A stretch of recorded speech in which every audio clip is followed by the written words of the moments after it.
Thank you, Alessia. I'll try to live up to the expectations set by this introduction, and it's of course an honor to be represented by such a journalist. I hope that I will be at some point invited to a journalist conference so I could introduce Alessia, who is one of the most, I think, most important investigative journalists in Russia today. And I could return the words about you leaving Russia. I don't think that I left Russia. I think I work at the University of Chicago nowadays. So then, thank you to the conference organizers, because it's a great pleasure to be here in Riga. 16 years ago, when I started to work at the New Economic School, in 2 weeks, the first, basically, the first event that I had at the New Economic School was going to Riga and to have the first meeting of the Free Network, which would eventually be Free Network. So thank you for inviting me. So today I'm going to talk about the economic transition and the rise of alternative institutions. And this is it's based on a joint paper with Natalia Lamberova, who is at UCLA.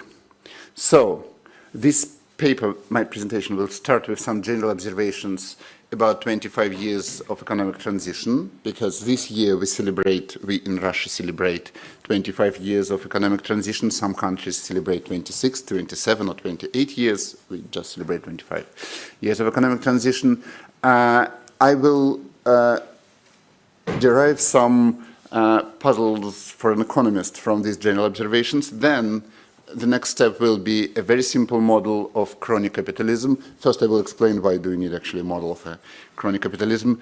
And then, again, a very simple exercise on political connections in Russia. And in this empirical exercise, it will be just the opposite of what investigative journalists such as Alessia Shmagun do. So we do not dig anything, we just look at the data collected by Forbes magazine and derive some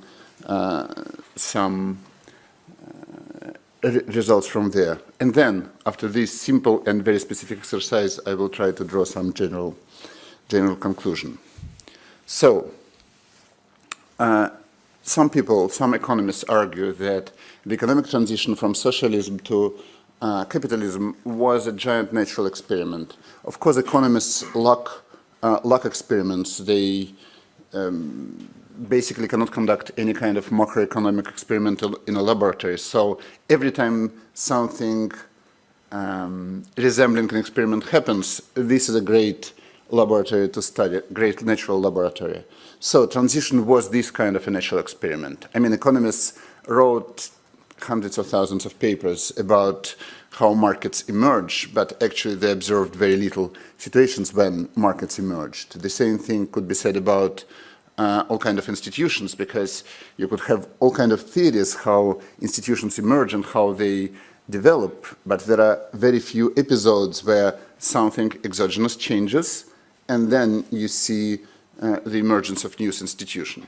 So my very general question, I'm not going to answer it, it's just the question that inspires this investigation, is to what extent the transition experience confirmed our hypothesis that our profession had 25 years ago. So, what is the most general observation after 25 years of transition? One thing, that all formerly socialist economies become market economies. And some people would say that they actually become quite normal market economies, normal in the sense that if you look at countries which have similar GDP per capita, either historically or on the world map at this time, then basically a lot of things in these countries will resemble what happens in countries with similar GDP per capita. Then the paths were very different. Some countries 25 years ago, they followed shock therapy reforms. Some countries had gradual reforms. Some countries, they didn't have reforms at all.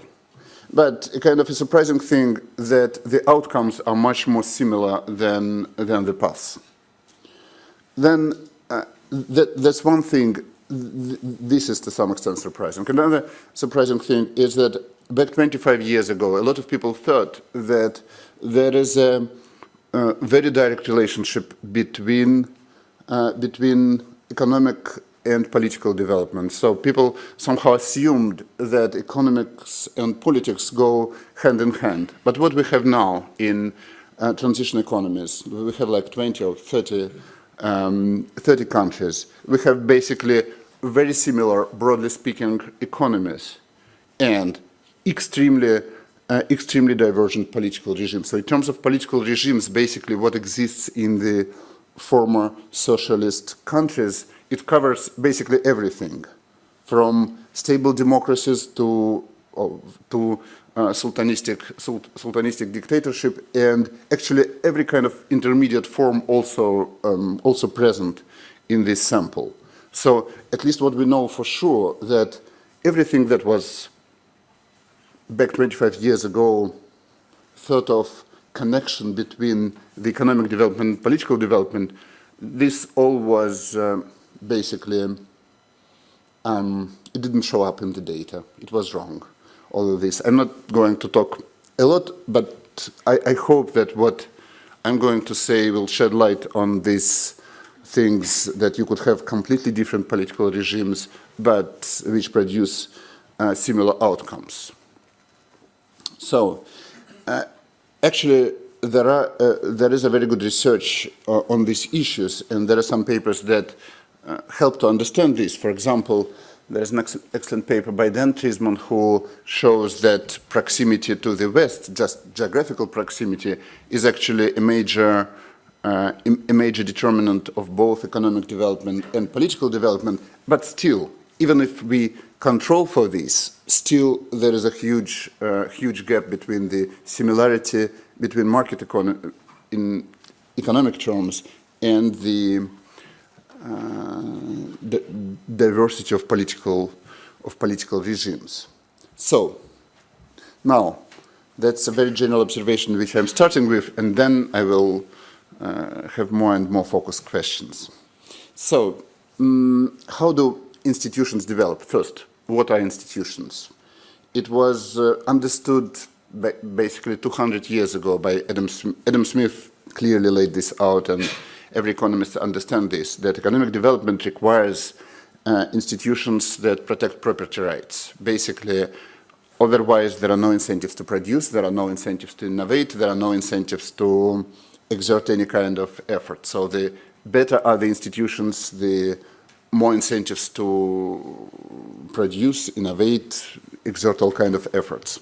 Right. So we know for sure that when we talk about institutions, we talk about good laws, we talk about independent courts, we talk about efficient regulators. Also, what we know is that there are countries which do not have good laws, there are countries that do not have independent courts, there are countries that do not have efficient regulators, and still they're growing quite fast. China is one of these examples. So although that's true that you need institutions to develop, it is not true that these institutions are necessarily good laws, independent courts, and efficient regulators. Now, let's make a step back, because institutions is an outcome of a political process. I mean, what is from the political process is something fundamental. Everything is decided in the political sphere, so every law, every behavior is a result of what happens in the political sphere. So we need to derive institutions from a political regime. As I already told you, there is a normative argument in favor of good institutions, and also there is a positive argument in favor of good institutions. Good in a very general sense, in institutions that protect property rights. I mean, we economists assume that people want to get rich, they want to get healthy, they want to live longer, they want to work less, which means that there is always a sort of natural fundamental demand for institutions that protect property rights.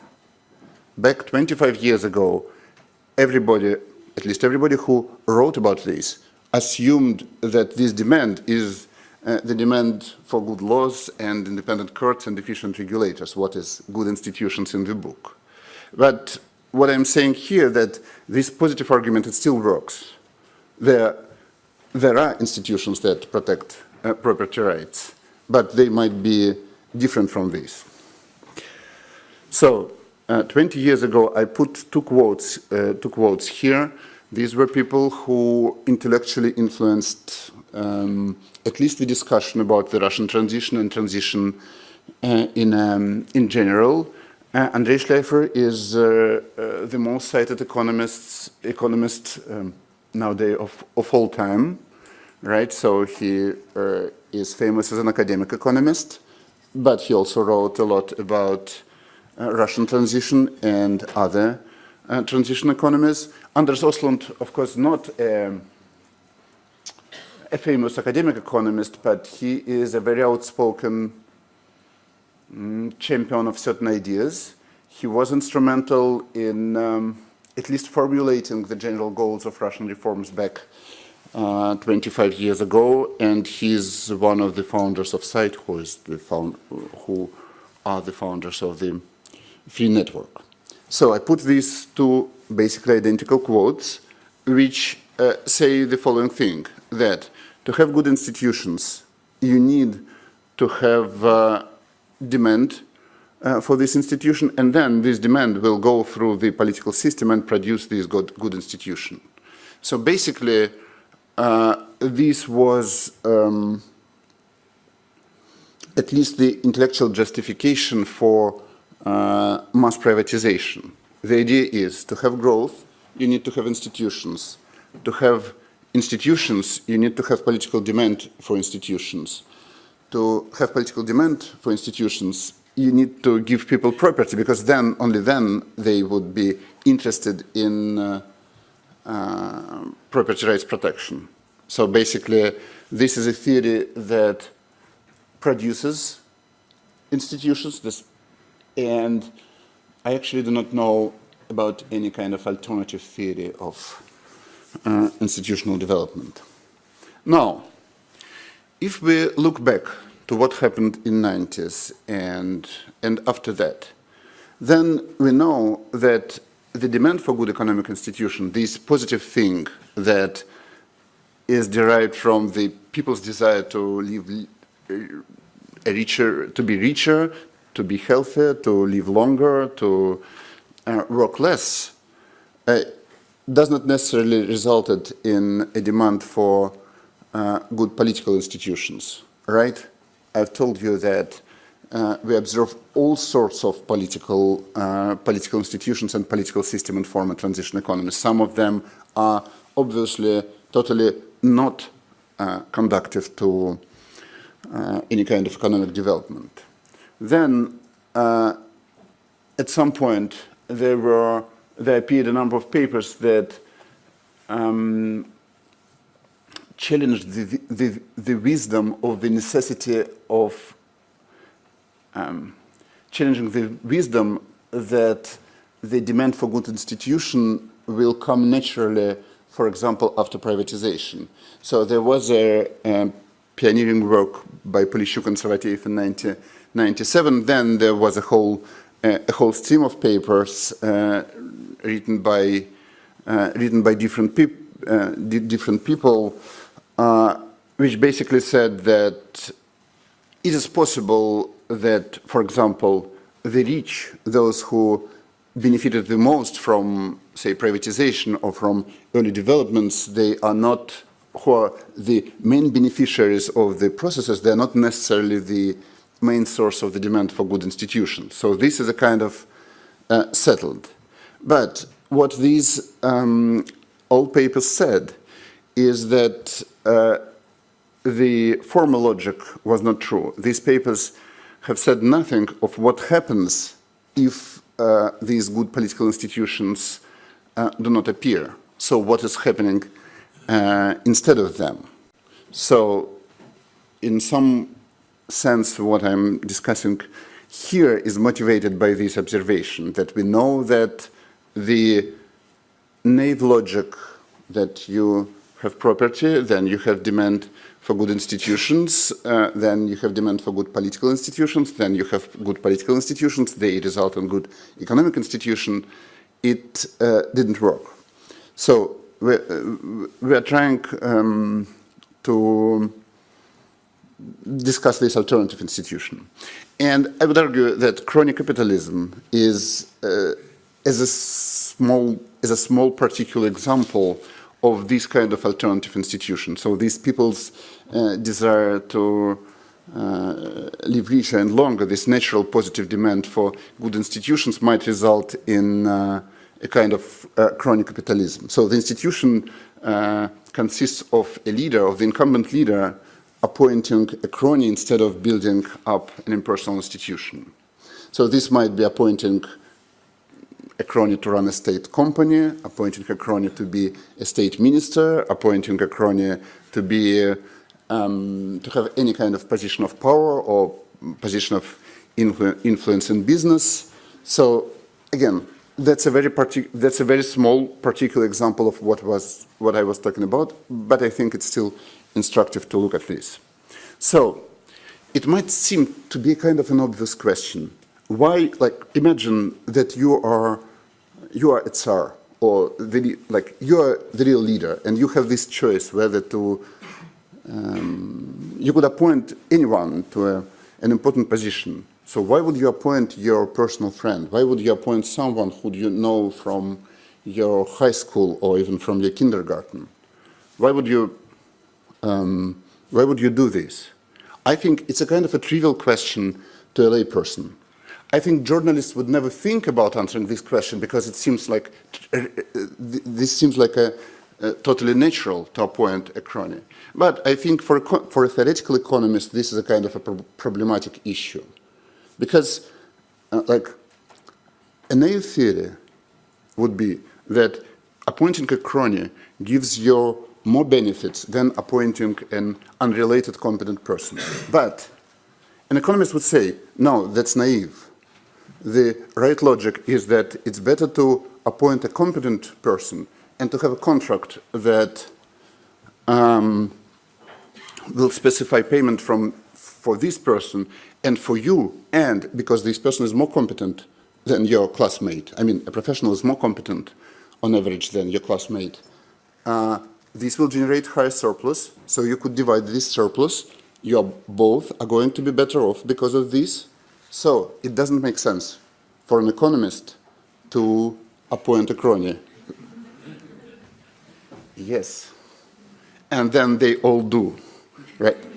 And then they appoint, all of them appoint their childhood friends. I mean, every time, like historically, 20th century or, 19th century, if you look at the history of personal appointments, you will see all kind of people who are totally incompetent, but somehow related to the leader, and being appointed to important position. Again, a naive intuition would be that you appoint a crony because this crony is more loyal. But what is more loyal for an economist? This is a kind of a complicated issue, right? Why a crony is more loyal than a non-crony? Yeah, it's not trivial.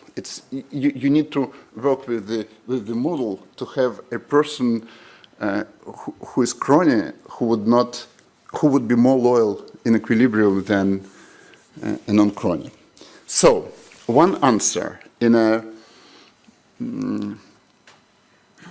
purely speculative, in purely theoretical model was in our paper with Georgy Egorov. We modeled loyalty as an equilibrium behavior. So there was a dictator who appointed his viziers, and he was choosing between viziers of all possible competences. So the dictator appointed vizier, and the vizier role was to guard his door against an enemy. So the dictator has a choice to appoint a dumb vizier who would not be able to distinguish between the strong enemy and the weak one, or to appoint a competent enemy who could be able to employ as much resources against any enemy as this enemy's quality requires. And then it appears that in equilibrium, if the dictator fears for his safety, then he should actually appoint an incompetent vizier, because it's much harder to bribe an incompetent vizier into betrayal, right? Because when you come to a competent vizier and you suggest that if he allows to kill the dictator, then if this vizier thinks that you, the enemy, the challenger, has a lot of chances to kill the dictator, then he could take a small bribe, because then he will take the small bribe and the challenger wins, and there is no possibility of prosecution by the dictator. But if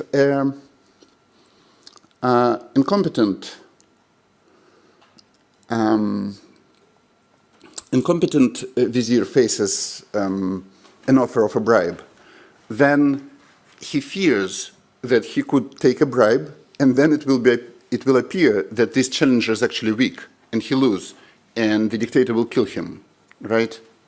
So an incompetent vizier is harder to bribe. So we wrote this paper in 2004, and I remember presenting this paper in 2006 for an award in St. Petersburg, and there was a vice mayor of St. Petersburg who was listening to this. He didn't realize that actually theoretical economics could be that politically sensitive. But then this was time when such thing as cooperative ozero was not known, but we theoretically already predicted this. So basically, in a simple model of this paper, I use these dictators and viziers logic to explain why would you appoint a crony to run an oil monopoly or a railroad monopoly. And then we'll have this empirical exercise. So in this paper, I will not give you much details about the theory, but some idea. So there is an incumbent leader who maximizes chances to stay in power. Also, he cares to some extent about people's welfare. Then this incumbent leader, first, he chooses between either to have a very good institutionalized regime, to have rule of law, or to have a personalistic regime. If the regime institutionalized, then no more discretion, but people's welfare is maximized. If a personalistic regime, then he has a chance to choose a subordinate. This subordinate might be, I don't know, Gazprom chairman, or the Minister of Finance, or another subordinate position. And this subordinate will have a task to collect rent for allowing business to do their business, and then to use this rent. So this subordinate might be, that's the incumbent leader's choice, might be either competent or incompetent. Then there is a challenger who is a passive player. Then there is business who pays to the subordinate if the regime is personalistic for the right to operate. And then there are people whose welfare depends on the number of businesses that are allowed to operate. So what are the main trade-offs in this model? The first choice, the easiest thing, the institutionalized regime and personalistic regime. Under personalistic regime, the leader could collect rents through the subordinate and to use them to stay in power. And under institutionalized regime, it maximizes people's welfare, but the rents are low. Then there is a choice whether to choose a competent subordinate or a crony. So the competent subordinate, he obviously collects more rent because he is able to ask for a bribe, which depends on the business profitability. So he could basically allow all business to operate, but he will charge them different prices so the rent will be maximized. But then, and a crony, an incompetent subordinate, he would collect less rent because he's unable to, he cannot tell one business from another. So he basically has to charge a flat price, so he collects less rents. Then, this Crony then has a opportunity to choose what to do with the money collected, because he could either stay with the incumbent, so collect the rent, give it to the incumbent, or finance the opposition. The problem then, obviously, what I'm hinting at, the problem with a competent subordinate is that if you appoint a competent professional person who collects more rents, then, because you, the leader, cannot observe how much rent this person collected, he actually could use this rent to finance opposition. And the more professional is this person, the higher are the continuation payoffs of this person under the possible challengers regime. So basically, in equilibrium of this model, you could define the ranges of parameters. In equilibrium of this model, you will have that the incumbent leader chooses a crony over a competent subordinate because he fears that if the subordinate collects more rents, then these rents could be used to support a challenger. And once he knows that in the subgame where he chooses the crony, instead of a competent subordinate, he would choose the personalistic regime over the institutionalized regime. Over the institutionalized regime, everything depends on economic performance and luck.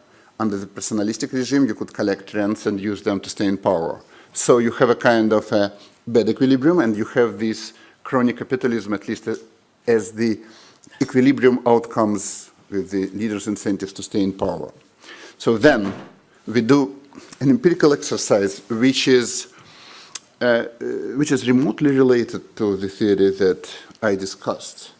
So we take one country, Russia. We take one president, President Putin. We take a list of inner circle members, and we compile this list. Actually, the paper contains this list. It's just people who were in Ozero Dacha cooperative, and then those who were added to this inner circle by Novaya Gazeta in 2005 publication. So this, the relationship of these people to Putin predates everything that happened to Putin. So it's basically the relationship of mid-90s. So it's in no way related to the way country developed since President Putin became president. It's totally exogenous to this. Then we look at Russia's business elite, and for this we took top 200 Forbes list. Then we stuck two lists, and then for each pair of people, we write a program which scrap joint mentions in news section of top Russian search engine for 2004 and 2005, and we control for positive coverage. So that's described in the paper. We exclude joint negative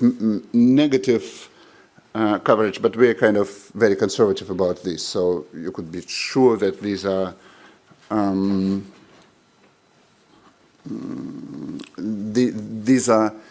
positive coverages. And then we check whether or not these early connections, so the early connections to Putin, matter for people who are on this list, whether they matter for those who are connected to these people, and whether they matter for people who are connected through future connections. So basically, these are people. Then we build this graph, and this is just a small part of this graph. So here is just an example. Persons 1 and 2, they are members of the inner circle. So they're either members of the Ozero Dacha cooperative or mentioned in this list in Novaya Gazeta back 12 years ago. And then there are businessmen who are connected by the graph, which is calculated based on these joint positive mentions in the Yandex search engine. Right, so this is how we construct our database, and then we have a measure of proximity. So in this particular example, person A has 3-step connection, person B has 2-step connection to the inner circle, and persons C and E, they are what we call directly connected, and D is unconnected. And then we do this for connections in 2004 and 2005. We do the same exercise for connections in 2014 and 2015. Then we have some summary statistics about this graph. Then we look at the wealth comparisons since 2014-2015 between two groups, those who in this graph directly connected and unconnected. Already in this slide, you see that actually there is difference. This is of course not a statistical exercise. It's just a figure, but still you could already see that people who are directly connected, they got significantly richer than those who are unconnected by 2015. And then we run all sorts of regressions. So I'm not going to spend a lot of time here because I know not much about econometrics. No, I know what's in our paper and I know what we did here, but I should tread carefully when I step beyond that. So the important thing is that what we established, that direct connections matter and the distance matters, and if we use centrality measures, it's a standard measure in network analysis. There are different centrality measures, and we employ different centrality measures for robustness checks, but all of them basically matter. People who have more connections, they are more wealthy. But the important thing that it's personal connection to President Putin, and personal meaning, again, it's totally not related to any kind of business developments. Because if you are a businessman, say, and you're a big businessman, then obviously you want to cultivate connections with the president or with the members of his circle. What I'm saying, that our measure of direct connections, and basically most of our measures of connections, they predate any kind of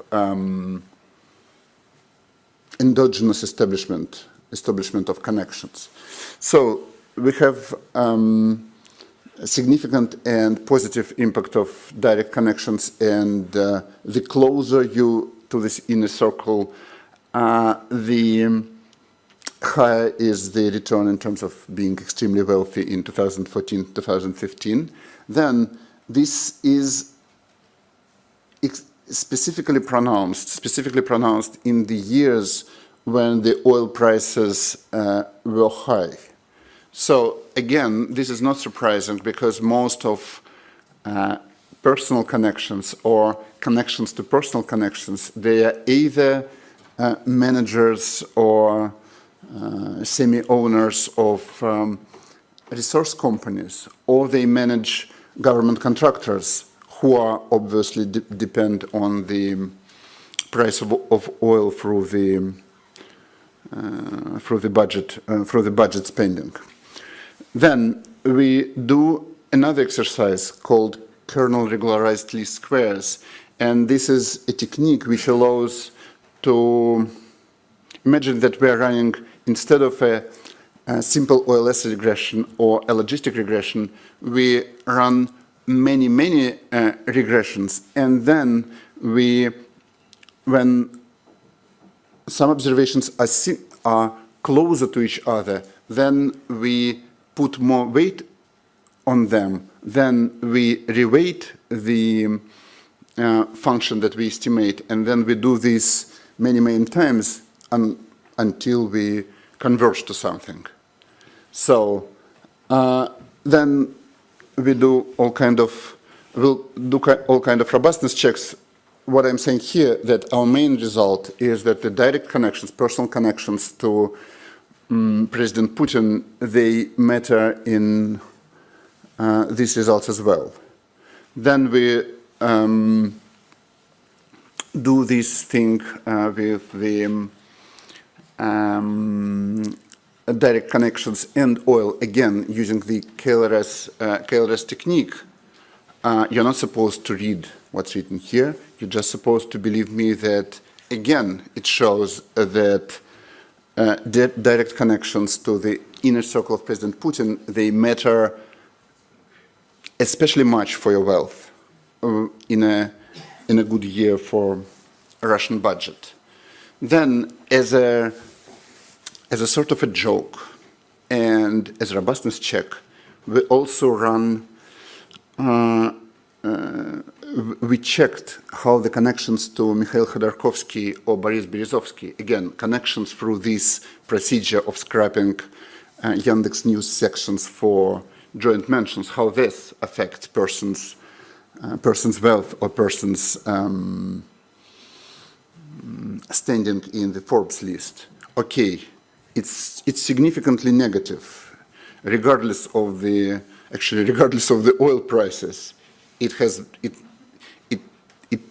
been bad to be connected to Khodorkovsky and Berezovsky, and it's still bad to be connected to Khodorkovsky and Berezovsky. So again, because we did this only for two people, this is almost a joke or a kind of a robustness check in a footnote. But again, that's somehow adds to our evidence that personal connections matter, even if they matter in the negative sense. So what I think I did in this talk, I told you some general observation, then I derived a puzzle, then I at least introduce this idea of having alternative institution and thinking of crony capitalism as an alternative institution, alternative to good institutions.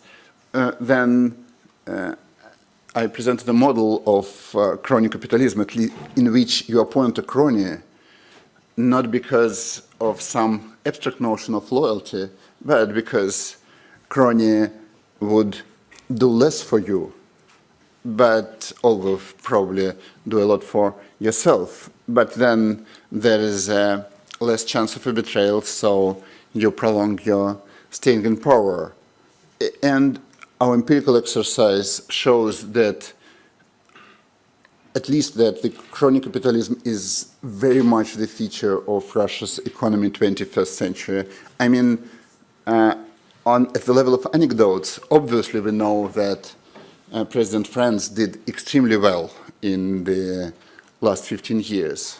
But now we have a kind of a systematic evidence and very basic evidence that they did extremely well. Okay. I'll better stop here.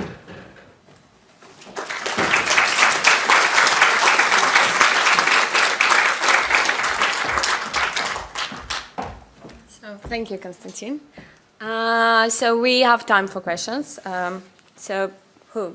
Okay, you. Please. Okay. Yeah. Thank you. Very interesting. Two questions. One about family members. That's something that can be improved in your empirical exercise, probably. So if you can include also, direct relatives that, like daughters, for example. Oh, we have Alessia, who is one of the main specialists on the wealth of immediate family of President Putin. But I think that they've never been at the Forbes 200 level. I mean, right, inner circle. I mean, for you and me, $500 million might be a big sum, but it's small potatoes. Okay.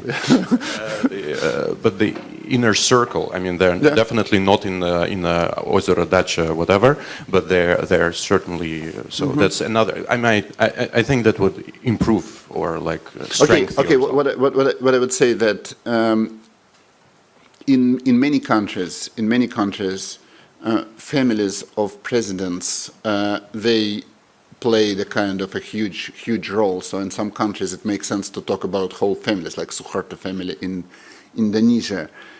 But I would say that in Russia, I mean, Putin's family is not something big or independent from President Putin. Oh, I see. Concerning your theory part, you have apparently some kind of an implicit assumption that a leader can choose an institutional setup at the beginning. So that's is that a restrictive assumption? Is that true or not? Yeah, sorry. Yes, of course it's true. Oh, okay. Yeah, of course it's a kind of assumption that makes people who are not professional economists laughing at professional economists, right? Yeah. But okay, but think of this in a more realistic terms. Imagine that you're not choosing a regime, but you are at least thinking of applying efforts toward the institution-based regime or not institution-based regime. I mean, it's a kind of it actually involves a lot of personal decisions. Like if you talk to people who worked in presidential administrations in Russia, then in 90s, people from presidential administration would not call a court to influence court decision. This was a kind of an unheard of thing. And then, like after the Khodorkovsky affair, they discovered in Putin's presidential administrations that you could do actually this thing. You could call courts.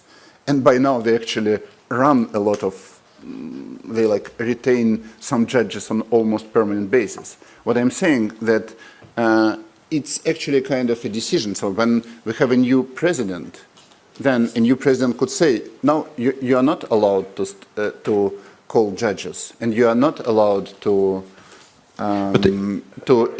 influence courts. I'm not saying that you are choosing the regime, but there is a lot of discretion about the extent to which you undermine the institutions. So, yeah, next question. Yeah, thank you. That was a very interesting talk. So I was interested in the theory part, and so my question is, I mean, on the good side, it sounds like actually it could be very general theory in the sense that, you know, does the most talented employee always going to be the one that climbs the corporate ladder? Or maybe not, because a very good employee might be threatening to the boss, just as a very talented vizier could be threatening to the oligarch. So then the question is, how much does that model in particular describe Russia? Maybe you could comment on this. And then the other comment I had, which is closely related, is that, so I do research on hysteresis. And so one thing that comes out of a lot of economic history research is that all kinds of things in economics are hysteretic, or history matters a lot to shape the present. And so, I mean, how much does this kind of help explain, and how well has this kind of stood up in Russia in the transition, and that you've got this long shadow of negative institutions that seem to be affecting the situation?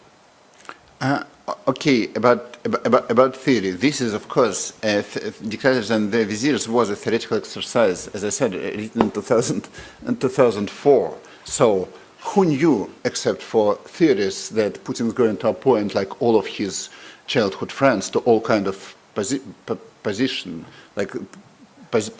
So in a sense, it was a good theory because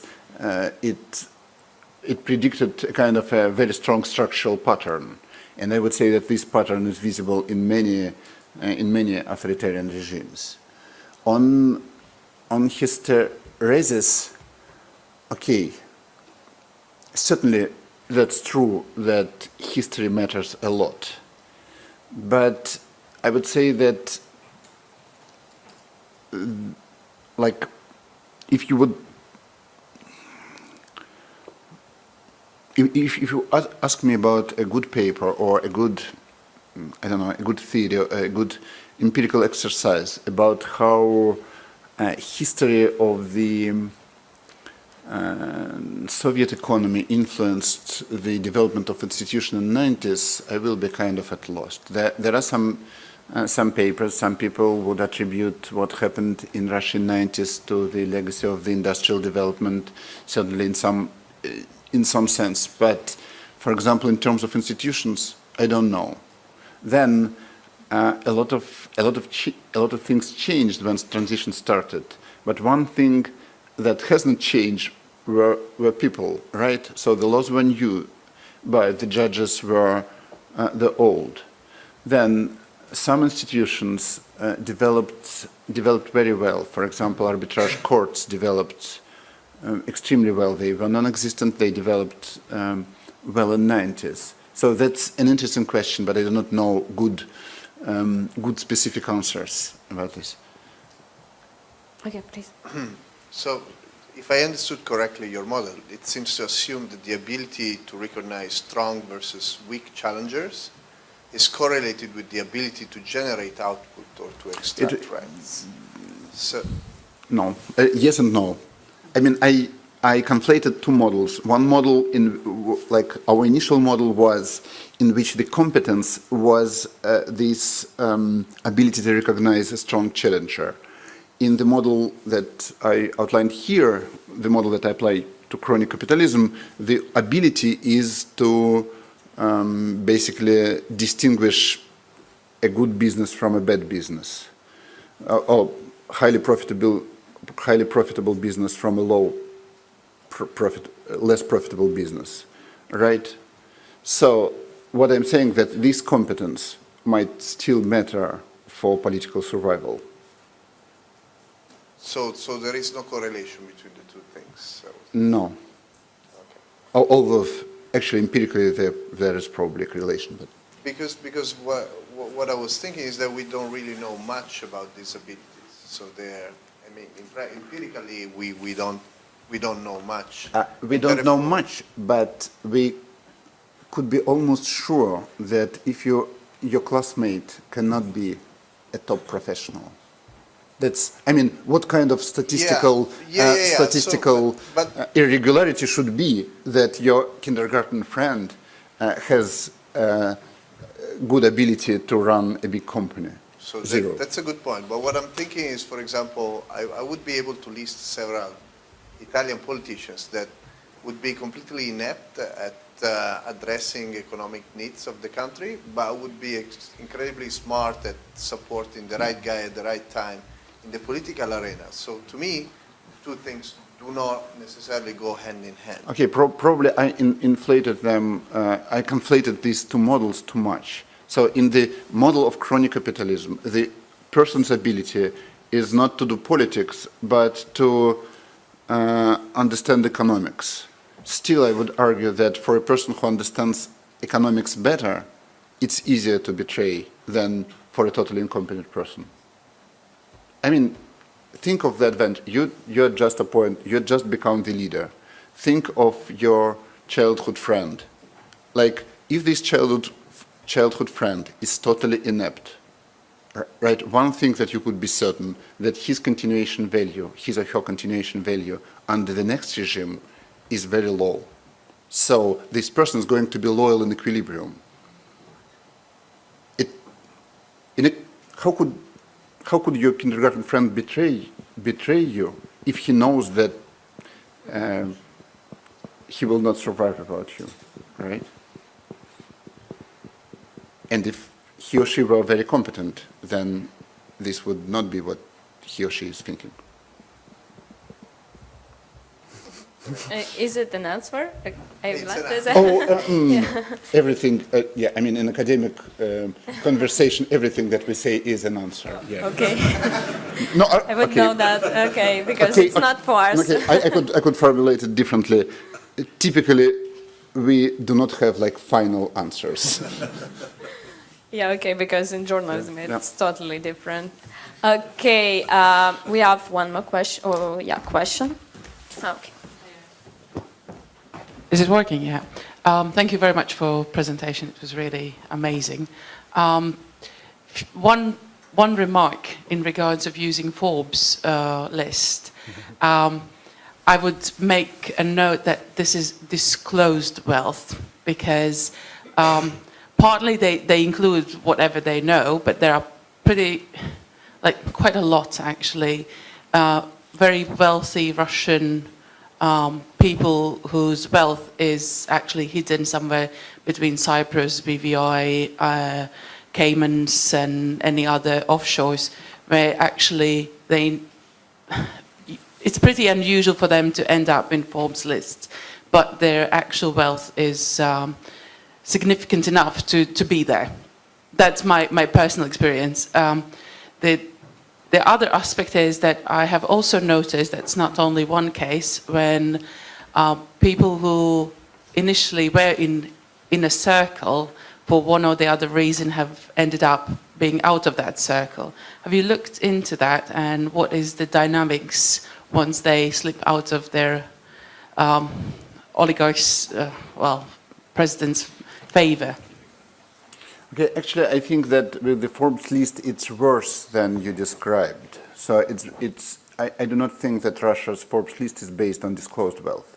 It's based on journalists' feelings and estimates of what belongs to these people. In many cases, I think there are a lot of prominent people on the Forbes list who have not disclosed anything about the ownership. So that's the journalists makes the call where this is who are the beneficiaries or primary owners of a business. More importantly, like, even if there is a lot of omitted people in this list, then it does not challenge our main result that there is a significant effect of being connected to Putin on the way you move up on this ladder. Basically, I would say that everything about this hidden wealth, it should work in the other direction, because people who work in the government or in state-controlled companies, I would say that they are less likely to disclose their wealth. For most of them, for many of them, the way they get rich, it's at least a kind of broadly illegal. It's not strictly illegal, but it's illegal in a normal sense. I think they are less likely to disclose. So, like, if there is significant bias due to the effect that you described, it should be working in the other direction. So I think we're good here. And about people who dropped from the Forbes list, what could we say about a person who dropped from the Forbes list? This means that it's very hard to tell anything about this person. Of course, okay, some of them are in jail, some of them are dead. I know personally a person who went from a Forbes list to basically single-digit millions living. What could I say about him? He's no longer on this list. And I would personally very interested to listen whom are you talking about, who is not in the Forbes list, but wealthy Russians. Okay, so maybe after the session. So more questions? Yeah. Okay. So.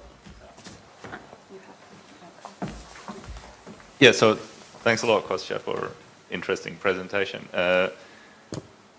In discussing sort of institutional checks and balances, we have a tendency of being very confident that once you reach a certain stage of, say, institutional development, then the kind of sort of choice that you portray will not be possible anymore.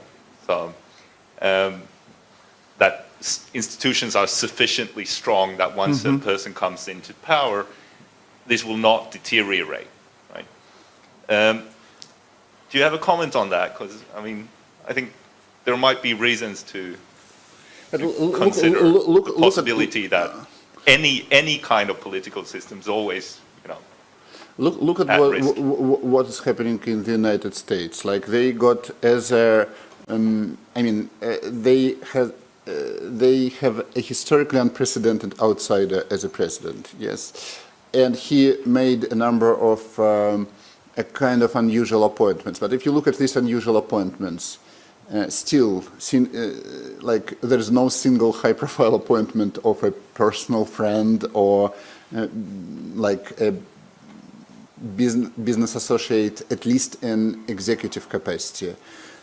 Traditionally, like the family members serve in advisory capacity, but that's still an advisory capacity. Maybe that in 3 years, I will have to say, you're right, the institutions could actually deteriorate very fast. I mean, if Jared Kushner is appointed FBI director, right, or like Cory Lewandowski is appointed FBI director, then yes, this will be a point in your favor. But I think still in most developed countries, the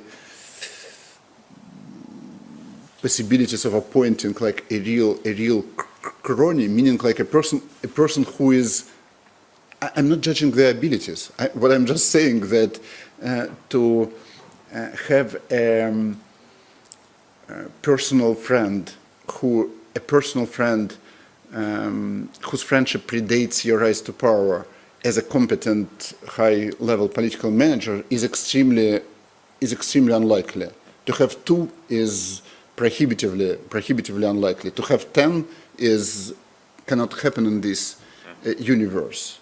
So, and if we like arrange the countries in terms of, I don't know, take any measure of institutions. I know people laugh at measures of institutions, but take measures of institution. And then I think if you cross-plot this measure against the number of personal friends appointed to high government positions, you will see almost a perfect correlation. So this almost never happens in developed countries. That's the way the least developed countries live. So in Russia, where we moved from much less of this in 90s to much more of this by now, this is a kind of institutional development in the wrong direction. So this bad institution, it's actually like on the rise. Thank you. We have one more question and one more. Thank you for the presentation. In the beginning, you referenced to the expectation of some economists that demand for better economic institutions would stimulate demand for better political institutions. And for countries like Ukraine that still fight state-owned enterprises and try to conduct privatization or some other measure that basically would be intended to stimulate demand for better economic institution, it's kind of a bit, your conclusion is a bit upsetting because it kind of says that it might be very unlikely that this effort would result in better political institutions. So the question is, what do you think does stimulate better development of better political institutions? Oh, okay. I'm sorry that this was upsetting. Like, we in Moscow somehow believe that if something is bad about Russia, then it's actually uplifting for many in Ukraine. But I have always thought. I'm thinking that Ukraine is a kind of a different counterexample. Ukraine is an example is that you could have basically a stable and competitive political system which doesn't produce good economic outcomes. I mean, when you talk to people, like in Russia, when you have a conversation with, I don't know, at a round table with talking heads or just with lay people, your family conversation, when you say something, when you explain that democracy is good, then people typically come with an explanation that democracy like competitive elections, parliamentary republics, they're kind of bad because they are slow to produce reforms, because there is a constant gridlock, because there are things that should be done, they're done very slowly or not done at all. And this is like an argument which is often used as if there were many, many examples of such situations, as if there are many examples of countries that would be like for 2 decades democratic and being economic failures.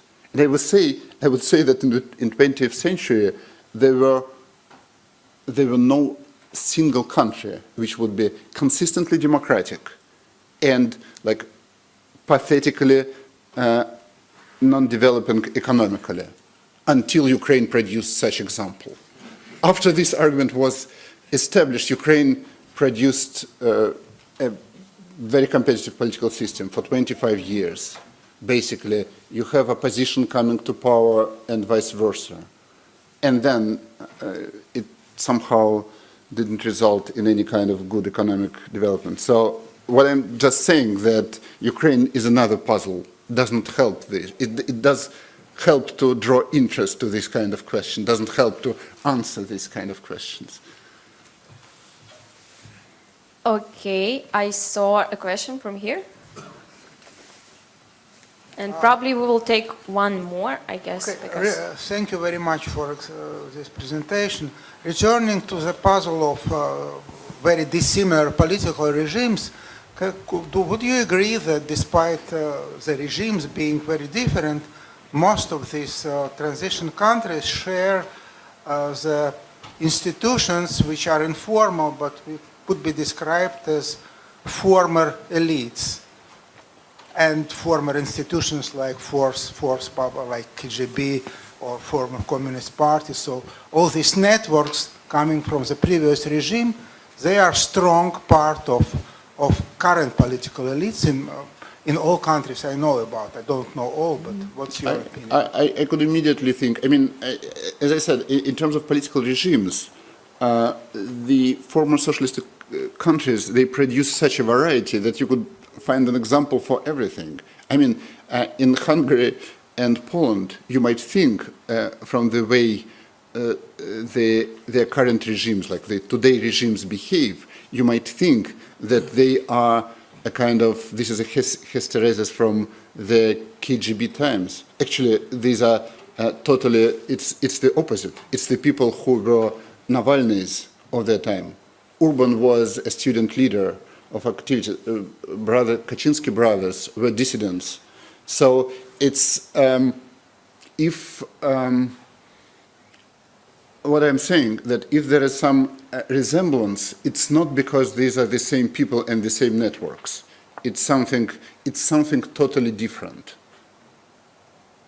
There were countries in which power, like in Hungary, switched back and forth five times, basically. And it was really like when one party lost elections, they were basically, this party would dissolve and then there will be a new movement. So if I see where your argument comes from, but I do not think that it's some networks that stayed, and I do not think that this is the same elites that stayed. It's something different. Not the same elites, but they remain a significant part of the new elite. So take China, take Russia, the fourth ministries. Okay.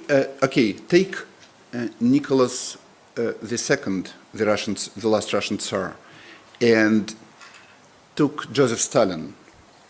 Okay, they were similarly expansionist in their foreign policy, but it doesn't. And they were, in a sense, warmongers in their foreign policy, but there were no continuity in the elites. There were no continuity in sort of networks. It was totally new people, not new person in the cabinet of ministers.